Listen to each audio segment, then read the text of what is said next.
6th. Good morning to all of you. Today we are going to start a new chapter, that is chapter number 13, algebraic expressions. Okay, हमने अपना chapter number 6 and chapter number 12 mensuration finish कर लिया है। अब 13 पे पढ़ेंगे। हमारा syllabus बहुत स्लो चल रहा है तो आप लोग को थोड़ा स्पीड अप करना पड़ेगा और जितने भी वीडियोस आ रहे हैं उनको पूरा पूरा देखो। जो भी वर्क है उसको फटाफट स्पीड से अपने नोटबुक में नोट डाउन करो। जो समझ में नहीं आ रहा है वो पूछो, ठीक है। तो चैप्टर 13 जो आपका अलजेब्रिक एक्सप्रेशंस है वो बेस्ड है अलजेब्रा पे, ठीक है, कि एक्सप्रेशंस क्या होती हैं, अलजेब्रा क्या होता है। सबसे पहले तो हम ये डिस्कस कर लेंगे व्हाट इज़ अलजेब्रा। तो अलजेब्रा में कुछ नंबर्स होते हैं, सपोज 0 1 2 3 4 5 6 एंड सो ऑन, ठीक है। और इन नंबरों के साथ हम क्या करते हैं, कुछ ऑपरेशन करते हैं। ऑपरेशन बोले तो हम एडिशन कर लेते हैं, मल्टीप्लिकेशन कर लेते हैं, सब्ट्रैक्शन, डिवीजन, ठीक है। ये 4 ऑपरेशन होते हैं हमारे। तो नंबरों के साथ ये ऑपरेशन करना, ठीक है। तो हमारी जब ऑपरेशन चलता है तो हम एक एक्सप्रेशन फॉर्म कर लेते हैं, एक्सप्रेशन, ठीक है। तो वही चीज़ कहलाती है अलजेब्रिक एक्सप्रेशन। और क्या नाम है, जैसे फॉर एग्जांपल अगर मैं बात करूँ, एरिया ऑफ रेक्टेंगल है फॉर्मूला। एरिया ऑफ रेक्टेंगल का फॉर्मूला होता है लेंथ इनटू ब्रेथ। तो एरिया के लिए मैं ए यूज़ कर सकता हूँ, लेंथ के लिए मैं एल यूज़ कर सकता हूँ, और उसी तरीके से मैं ब्रेथ के लिए बी यूज़ कर सकता हूँ। तो मैं फॉर्मूला ले सकता हूँ कि A is equals to L multiply B. तो ये एक एक्सप्रेशन भी है, ठीक है, ये फॉर्मूला भी है, एक्सप्रेशन भी है। तो ये एक्सप्रेशन फॉर्म करना ही कहलाता है अलजेब्रिक एक्सप्रेशन। ओके, अब इसमें 2 टाइप्स के सिंबल होते हैं। पहला होता है कांस्टेंट एंड दूसरा होता है वेरिएबल, ठीक। कांस्टेंट जो होते हैं आपके नंबर्स होते हैं 1 2 3 4 एंड सो ऑन। जितने भी नंबर्स होते हैं वो कांस्टेंट कहलाते हैं। कांस्टेंट का मतलब होता है फिक्स रहना, कांस्टेंट का मतलब होता है फिक्स रहना, ठीक है। तो नंबर्स चेंज नहीं हो सकते, जो 4 है वो 4 ही रहेगा, ठीक है। और वेरिएबल्स जो आपके होते हैं वो लिटरल्स होते हैं। वेरिएबल्स और literals both are same name and variables जो होते हैं आपके लेटर्स होते हैं, A B C D X Y Z तक, ठीक। तो कांस्टेंट आपके नंबर्स हो गए, वेरिएबल्स आपके लेटर्स हो गए। ये 2 चीज़ ध्यान रखनी है और इसमें कुछ नहीं है, बस आपको एक्सप्रेशन ही सॉल्व करनी है, ज़्यादा कुछ नहीं करना है, ठीक। इसमें आपके जो पेज नंबर में इम्पॉर्टेंट टिप्स दे रखे हैं उसको ध्यान से कर लेना आप लोग। और पेज नंबर 160 पे, पेज नंबर 160 पे जो आपको ऑपरेशंस इन्वॉल्विंग वेरिएबल्स गिवन है। अच्छा, वेरिएबल्स जो हैं चेंज हो सकते हैं अकॉर्डिंगली, लेकिन कांस्टेंट चेंज नहीं होगा, क्योंकि कांस्टेंट का मतलब ही होता है फिक्स। वेरिएबल्स का मतलब होता है अकॉर्डिंग टू द सिचुएशन वो चेंज हो सकते हैं, ठीक। कांस्टेंट नंबर्स होते हैं, वेरिएबल्स लेटर्स होते हैं, ए टू जेड। यहाँ पे इंपॉर्टेंट टिप्स जो रखे हैं उसको आप लोग एज एन इम्पॉर्टेंट मार्क कर लेंगे। आपके जो ऑपरेशंस इन्वॉल्विंग वेरिएबल्स, ये हेडिंग है पेज नंबर 160 पे।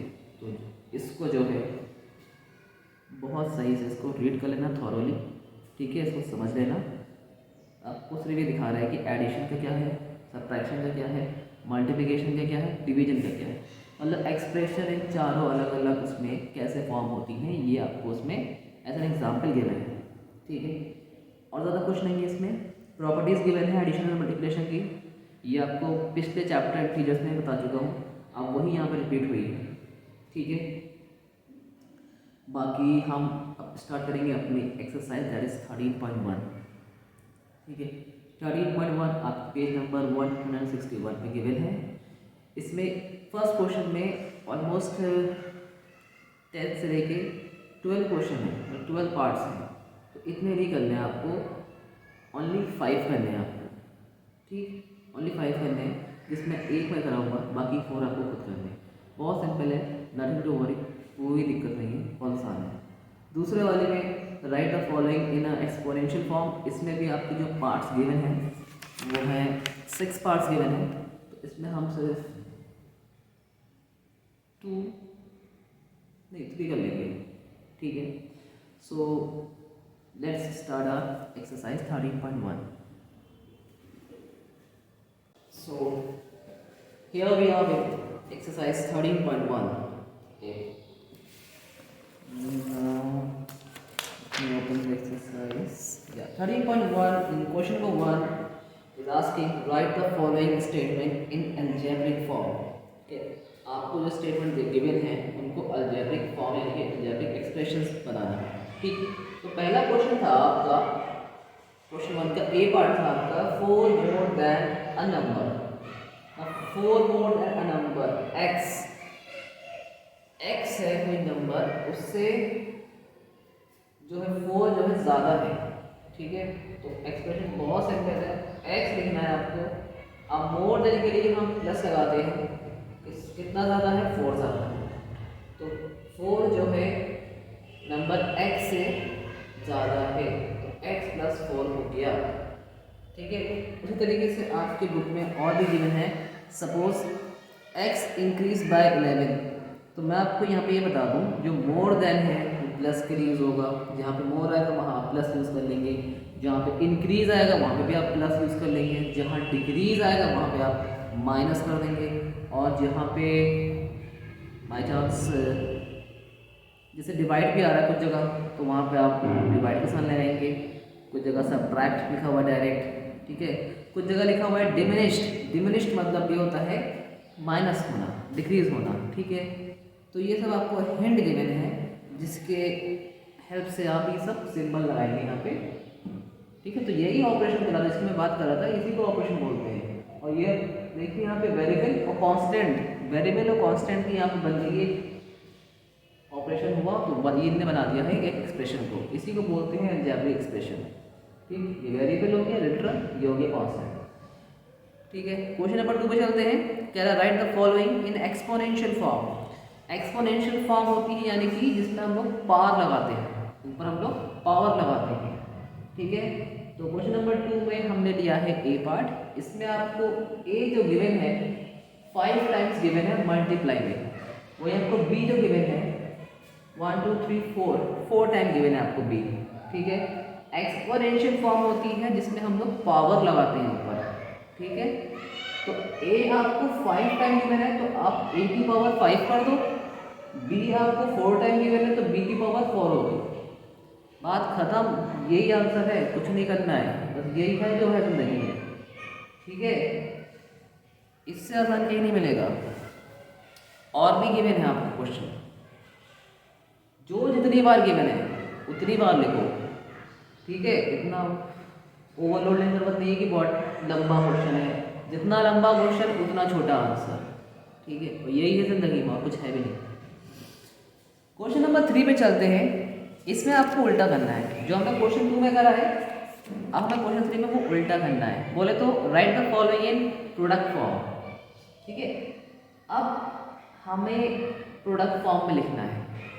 ये जो फॉर्म है ये प्रोडक्ट फॉर्म कहलाती है, जिसमें हम लोग मल्टीप्लाई का साइन यूज करते हैं, ये कहलाती है एक्सपोनेंशियल फॉर्म। अब क्वेश्चन आपको गिवन है, हमने बी वाला लिया है, क्वेश्चन 3 का बी पार्ट लिया है हमने, तो यहाँ पे आपको ए की पावर 4 है, बी की पावर 9 है। अब इसको आपको प्रोडक्ट फॉर्म में लिखना है। बोले तो ए कितनी बार है, यहाँ पे 4 बार है, तो ए कॉमन लिख लिया 1 2 3 4, 4 बार लिख लिया प्रोडक्ट करके, ठीक। बी कितनी बार है, बी अपना जो है 9 बार है, तो बी कॉमन 9 बार लिख लिया है, ठीक है कहीं इससे सिंपल, इससे सिंपल कहीं है नहीं, यही है जो जिंदगी में और कुछ नहीं रखा जिंदगी में, ठीक है। तो इस तरीके से आपको क्वेश्चन 3 भी हो जाएगा, ठीक। अब हम मूव करते हैं क्वेश्चन नंबर 4 पे। क्वेश्चन नंबर 4 का जो स्टेटमेंट है इतना बड़ा दे रखा है कि इंसान देख कर डर जाएगा, बट आंसर कुछ है नहीं इसका। If there are 60 mangoes in a box, एक डब्बे के अंदर 60 मैंगोज हैं, and write the total number of mangoes in terms of boxes. बताओ कितने मैंगो हैं बॉक्स के हिसाब से, और बॉक्स को हमें लेना है बी, तो वही इधर आ जाओ। तो क्वेश्चन नंबर 4 पे यहाँ पे गिवन है नंबर ऑफ बॉक्सेस, जिसको हमने लिया है बी। नंबर ऑफ बॉक्सेस को हमने बी ले लिया है, बी यहाँ पे वेरिएबल है, ध्यान रखना। अब वेरिएबल है तो कांस्टेंट भी होना चाहिए। बोले तो number of mangoes in a box 60, तो ये है हमारा कांस्टेंट। कांस्टेंट भी गिवन है, वेरिएबल गिवन है, क्या बनाना है आपको जब कांस्टेंट और वेरिएबल गिवन होता है तो हमको बनानी होती है एक्सप्रेशन, अलजेब्रिक एक्सप्रेशन। तो आपसे पूछ रहा है कि बताओ total number of mangoes in terms of boxes कितने हैं, तो आप यही लिखेंगे जो आपसे पूछा जा रहा है कि total number of mangoes in terms of boxes आपके हो गए 60 मल्टीप्लाई बी। ठीक है, 60 मल्टीप्लाई बी यानी कि एक डब्बे में 60 मैंगोज, तो 60 मल्टीप्लाई बी तो 60 बी, यही आंसर है। कुछ नहीं रखा है जिंदगी में, यही रखा है जो है, इससे आसान कुछ नहीं मिलेगा। क्वेश्चन नंबर 7 करते हैं, 5 और 6 खुद करेंगे आप। Rama is younger than Meera by 5 years। Rama है एक मीरा है, भाई भाई मान लो, ठीक है। तो रामा जो है मीरा से 5 साल छोटा है, रामा मीरा से 5 साल छोटा है। अब क्वेश्चन में कह रहा है रामा की एज देखो मीरा के टर्म्स में, ठीक है, मीरा के टर्म्स में लिखनी है, यानी कि मीरा को देख के लिखनी है रामा की एज। मीरा को आप m मान लें, ये क्वेश्चन में गिवन है, तो भाई हमने मीरा की हमने m मान लिया, ठीक, मीरा की एज m हो गई। तो Rama's age in terms of Meera जो पूछा जाएगा वही लिखना है यहाँ पे, Rama age in terms of Meera हमने लिख लिया, वही पूछा था। तो भाई मीरा जो है रामा से 5 साल बड़ा है, तो इसका उल्टा क्या हुआ, रामा मीरा से 5 साल छोटा है, तो हमने मीरा में से 5 साल घटा दिए, ठीक है, मीरा में से 5 साल घटा दोगे तभी तो एज निकल के आएगा रामा का। तो भाई m-5 is the answer. Years लिख देना आगे, क्योंकि एज निकालना है तो ईयर्स में होना चाहिए, एज हमेशा ईयर्स में होती है, तो यही आंसर है, कुछ नहीं रखा, यही है जो जिंदगी में, इससे सिंपल कहीं नहीं मिलेगा। अच्छा, इसके बाद जो है आपका आता है अलजेब्रिक एक्सप्रेशंस। ना अलजेब्रिक एक्सप्रेशंस तो ये भी है, लेकिन 13.2 स्टार्ट करने से पहले आपके 4 इंपॉर्टेंट टर्म्स आपको गिवन है 162 पेज नंबर पर, तो मैं वो बताना चाहूँगा कि सबसे पहले आपका आता है मोनोमियल, ठीक, monomial, binomial, trinomial and polynomial, ठीक। तो मोनोमियल वो होता है जिसमें एक टर्म होता है, फॉर एग्जाम्पल यहाँ पे लिखा हुआ है 60 मल्टीप्लाई बी, ठीक है, तो ये 60b ये एक टर्म है, इसके साथ में अगर मैं कुछ ऐड ऑन कर दूँ बाई चांस, इधर देखिए ये एग्जाम्पल है। टर्म्स क्या होते हैं, टर्म्स अलग अलग होते हैं, प्लस या माइनस से सेपरेट होते हैं वो, ठीक है। तो ये x अपने आप में एक टर्म है, ये 4 अपने आप में एक टर्म है, तो यहाँ पे 2 टर्म हो गए, ठीक है। तो 2 टर्म जहाँ पे होते हैं वो कहलाता है बाइनोमियल, 2 टर्म वाला कहलाता है बाइनोमियल। और अगर यहाँ पे 4 ना होता, सिर्फ x होता, ठीक है, तो वो सिर्फ x एक अपने आप में सिंगल नंबर जो है वो है मोनोमियल, ठीक है, एक सिंगल टर्म अपने आप में मोनोमियल है, 2 हो गए बाइनोमियल। अब मैं एक और कर दूँ YZ माइनस का साइन लगा के, तो ये क्या हो गया ट्राइनोमियल, 3 हो गए ना, 1 2 3, तो अब ये हो गया ट्राइनोमियल। एक और कर दूँ, अब ये क्या हो गया, ये हो गया है पॉलिनोमियल, ठीक। तो 1 2 3 4, तो जब भी आपके 2 या 2 से ज़्यादा टर्म होंगे, ठीक है, तो वो पॉलिनोमियल कहलाएगा। हालांकि पॉलिनोमियल सभी कहलाते हैं, मोनोमियल, बाइनोमियल, ट्राइनोमियल, ये भी पॉलिनोमियल है, लेकिन उसके ऊपर कोई नाम नहीं गिवन रखा है हम लोग को, तो हम बड़े नंबर्स के लिए, बड़े टर्म्स के लिए हम डायरेक्ट बोलते हैं पॉलिनोमियल या फिर मल्टीनोमियल, ठीक है, मल्टीनोमियल भी कहते हैं। तो ये बात समझ में आ गई। ये 13.2 स्टार्ट करने से पहले समझा रहा हूँ, तो ये ध्यान से सुने आप लोग, ठीक है। मोनोमियल जिसमें सिर्फ एक टर्म गिवन है, बाइनोमियल 2 टर्म गिवन है, ट्राइनोमियल 1 2 3 टर्म गिवन है, and more than 3 term multinomial, ठीक है। तो ये तो था आपको समझाने का पार्ट, ये आपका वर्क है। 13.2 स्टार्ट करेंगे, और उससे पहले एक चीज़ और है, like terms and unlike terms क्या होते हैं। अब जैसे कि आप देख रहे हैं यहाँ पे दो टर्म गिवन है यहाँ पे x प्लस 4, चौक कहाँ गई, ये है x, ये है प्लस 4, ठीक। अब अगर मैं इसके साथ x लगा दूँ और एक लगा दूँ 7y, ध्यान देना, ठीक। मैंने इसके साथ x लगा दिया और इसके साथ मैंने y लगा दिया, मतलब 7y एक ऐड कर दिया। तो लाइक टर्म्स कौन से हैं?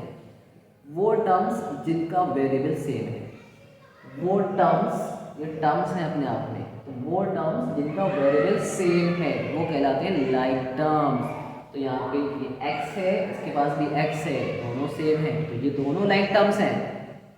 अनलाइक टर्म्स ये रहा, ठीक। ये होते हैं लाइक एंड अनलाइक टर्म्स। कुछ नहीं करना है, यही है जो है ज़िंदगी में, और कुछ नहीं रखा है। इसको ध्यान से पढ़ लो, समझ लो, ज़िंदगी आसान हो जाएगी, ठीक है। तो थर्ड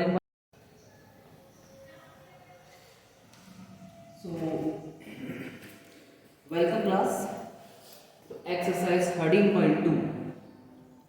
तो जो मैंने बातें बताई थी 13.2 स्टार्ट करने से पहले, यानी कि monomial, binomial, trinomial and polynomial, वो ध्यान रखना है, ठीक है। तो सबसे फर्स्ट क्वेश्चन आपकी बुक में गिवन है 13.2 में, that identify, you have to identify monomial, binomial, trinomial and so on. तो ये आप लोग अपनी बुक में करेंगे, ठीक है। इसमें आप आइडेंटिफाई कर लेंगे। जैसे फर्स्ट वाला है 3x plus 6y square minus 4, तो तीन टर्म है इसमें, 3x plus 6y square minus 4, ये तीन टर्म है। तो तीन टर्म वाले में आता है ट्राइनोमियल, तो आपका ए वाला हो गया ट्राइनोमियल। उसी तरीके से आपका बी वाले में है 4/3 x स्क्वायर वाई। अब ये पूरा एक ही नंबर है, इसमें कोई प्लस कोई माइनस नहीं आ रहा है, ठीक है। तो ये है monomial.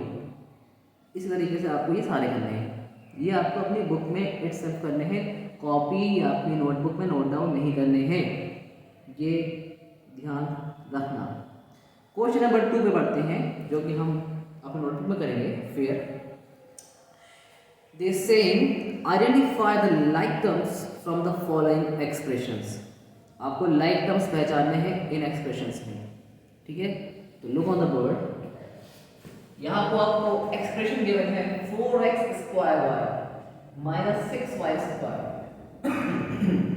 14xy 6/5 x square y 5x 3xy, ये इतनी आपको गिवन है आपके पास, ठीक है। ये टर्म्स हैं, पहचानना है लाइक टर्म्स कौन सा है, अनलाइक टर्म्स कौन सा है। अनलाइक नहीं, आपको लाइक ही बचाना है बस, और कुछ नहीं करना है। तो देखो मैंने बताया था लाइक टर्म्स वो होते हैं जिनके वेरिएबल्स सेम होते हैं। तो अगर यहाँ पे हम ध्यान दें तो x स्क्वायर वाई है, यहाँ पे भी x स्क्वायर वाई है, और यहाँ पे भी x स्क्वायर वाई है, यानी कि ये तीन जो है लाइक टर्म्स हैं आपस में। तो हम लिख लेंगे 4x square y minus 6y x square then 6/5 x square y, ठीक है। ये तीन लाइक टर्म्स आपस में। और अब देखें x y x y x y, तो एंड लिख के इन तीन को भी उतारेंगे, 14xy 5x 3xy, नीचे लिख देंगे आर लाइक टर्म्स, ठीक है। इन तीनों का पेयर बनाया क्योंकि ये तीनों लाइक है, सेम है। उसी तरीके से हमने इन तीनों का पेयर बनाया, ये तीनों आपस में लाइक है, तो ये है आपके लाइक टर्म्स, ठीक है। आपको ऐसे ही करना है क्वेश्चन नंबर 2 के बाकी पार्ट्स पे, जितना बोलूंगा उतना ही करना है, सब नहीं करना है। Let's move on to question number 3। आपसे कह रहा है write the numerical coefficient of, आपको न्यूमेरिकल कोफिशिएंट निकालना है, ठीक है। तो ध्यान देगा -2x स्क्वायर वाई, न्यूमेरिकल मतलब होता है नंबर। तो यहाँ पे आपको नंबर क्या दिखाई दे रहा है, मुझे यहाँ नंबर दिखाई दे रहा है -2, और कोई नंबर नहीं दिखाई दे रहा है, ये x है, ये x की पावर है, ये y है, ये वेरिएबल्स है। ठीक है, तो न्यूमेरिकल कोफिशिएंट इस टर्म के अंदर न्यूमेरिकल कोफिशिएंट सिर्फ -2 है बस, और कुछ नहीं। ठीक है, उसी तरीके से आप बाकी के क्वेश्चंस भी कर लेंगे। क्वेश्चन नंबर 3 में right the numerical coefficient of में आप क्वेश्चन नंबर 2 का तो आप कोई भी इसके अलावा एक और कर लेंगे। उसके अलावा क्वेश्चन नंबर 3 से अगर मैं बताऊं आपको तो आप इसमें से भी कोई 2 कर लेंगे। ठीक है, okay, now let's move on to question number 4। Question number 3 आपको क्लियर है, मैं फिर से बता दूँ एक बार। न्यूमेरिकल कोफिशिएंट यानी कि आपको सिर्फ नंबर बताना है, जो वेरिएबल्स के साथ नंबर लगा हुआ है वो बताना है। तो नंबर यहाँ लगा हुआ है -2, तो -2 हो गया आपका कोफिशिएंट। ठीक, क्वेश्चन नंबर 4 पे कह रहा है राइट द कोफिशिएंट ऑफ, इसमें भी कोफिशिएंट पूछ रहा है, लेकिन इसमें आपसे गिवन है अंदर कि किसका कोफिशिएंट आपको बताना है, उसी का बताना है। जैसे फर्स्ट वाले में कह रहा है कि 5 का बताओ, इसमें 5x² y divide by x में 5 का आप बताओ कोफिशिएंट क्या है। तो 2 तरीके से कोफिशिएंट है, एक आपको क्वेश्चन नंबर 3 में है, एक आपको क्वेश्चन नंबर 4 में है। तो क्वेश्चन नंबर 4 के भी आपको 2 पार्ट करने हैं। ठीक है, तो 5 का कोफिशिएंट क्या है, मतलब 5 के साथ क्या लगा हुआ है। जब 5 का कोफिशिएंट पूछ रहे हैं तो बाकी बचा हुआ सारा टर्म ये 5 का कोफिशिएंट है। तो कोफिशिएंट ऑफ 5 इज, यहाँ लिख देंगे आप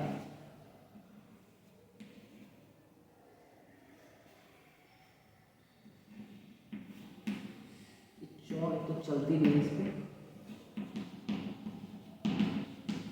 coefficient of 5 is equals to क्या है, ये x² y अपॉन z, यही आंसर है। ठीक है, 5 का कोफिशिएंट ये, अगर हमसे पूछता कि बताओ x² y अपॉन z का कोफिशिएंट क्या है, तो इसका कोफिशिएंट 5 होता। ठीक है, जिसका पूछेगा उसके अपोजिट वाला ही कोफिशिएंट होता है। क्वेश्चन नंबर 5 एंड 6 ये दोनों कट है, ये नहीं करना है, ना ही बुक में ना ही नोटबुक में। ठीक है, 5 एंड 6 कट है, ध्यान रखना। क्वेश्चन नंबर 4 के बाद हम करेंगे क्वेश्चन नंबर 7। क्वेश्चन नंबर 7 कह रहा है कि write down the factors of each of the following expression. अब फैक्टर्स कैसे लिखने हैं, तो भाई ध्यान दे जाएगा, इसको मैं रख दूंगा माइक को।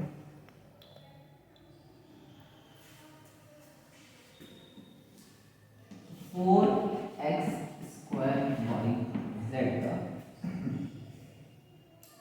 दूसरा फैक्टर्स। ठीक है, तो सबसे पहले तो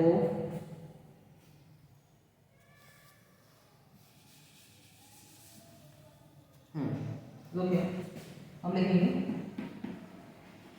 factors of 4x² y z r क्या है, r करके लिख देंगे आप 4, x² y, z, ये चारों फैक्टर है।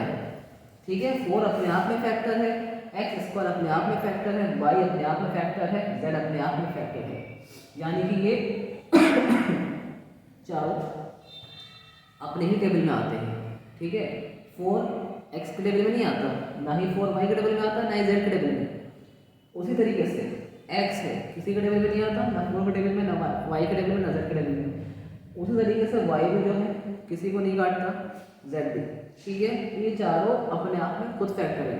तो इस क्वेश्चन में आपको कुछ नहीं करना है, as simple as it is. ठीक है, बहुत आसान है, सिंपल लिखना है फैक्टर्स ऑफ डैश, जो पूछा है 1 बाय 1 सब उतार दो, सब फैक्टर है, हो गया, खत्म। आखिरी क्वेश्चन पे आते हैं, क्वेश्चन नंबर 8, पूरा ध्यान दीजिए। यहाँ पे x की वैल्यू गिवन है 1, y की वैल्यू गिवन है 2 एंड z की वैल्यू गिवन है -3। ठीक है, क्वेश्चन 8 में आपको यहाँ पे x y z की वैल्यू लगानी है और बस सॉल्व कर देना है, कुछ नहीं करना है। तो लुक हियर, 4 मल्टीप्लाई x की वैल्यू कितनी है 1 मल्टीप्लाई y की वैल्यू कितनी है 2। ठीक, इतना भी क्लियर है। x की वैल्यू लगा दी, y की वैल्यू लगा दी, प्लस 5 मल्टीप्लाई y की वैल्यू कितनी थी 2। अब यहाँ पे ध्यान देना, 2 के ऊपर स्क्वायर लगा हुआ है, तो 2 का स्क्वायर क्या होता है, यानी कि 2 का स्क्वायर का मतलब होता है 2 मल्टीप्लाई 2 के स्क्वायर का मतलब होता है 2 को 2 बार मल्टीप्लाई करना है, तो आएगा आपका 4, बोले तो 4 आ गया। मल्टीप्लाई z कितना है -3। ठीक है, और फिर माइनस में 9। ठीक, क्लियर है, कुछ बोलोगे तो हो नहीं, कुछ वीडियो है। देखो 4 1 4 देन 4 2 8। ठीक है, आगे चलते हैं इस वाले में, प्लस 5 4 20 23 60, तो ये माइनस का 60 आएगा क्योंकि ये माइनस लगा हुआ है यहाँ पे, और तीनों के मल्टीप्लाई करके 60 आ गया, उधर माइनस का 9 है। फिर देखें 8 प्लस माइनस 60 -9। ठीक, अब जो हमने इंटीजर्स में किया था वो हम यहाँ करेंगे, माइनस माइनस वालों को आपस में जोड़ लेंगे, माइनस का 69, ये प्लस का 8। ठीक है, तो फाइनली आपका आंसर आ जाएगा, इसका लेस कर लेंगे 61 माइनस का। ये आपका है क्वेश्चन नंबर 8 का सॉल्यूशन, ए पार्ट का। ठीक, बाकी के जो पार्ट है वो मैं आपको होमवर्क में दूंगा। ठीक है, तो इन दिस वे हमने 13.2 फिनिश कर लिया है, अब सिर्फ 13.3 रह रही है, वो आपके नेक्स्ट क्लास में होगी। ठीक है, till the time do your entire work in your notebook। ठीक है, कोई फालतू काम मत करना, जो काम दिया है वही करना, और अपना वर्क कंप्लीट रखना, क्योंकि करेक्शन स्टार्ट होने वाला है आपका। Thank you and have a nice day.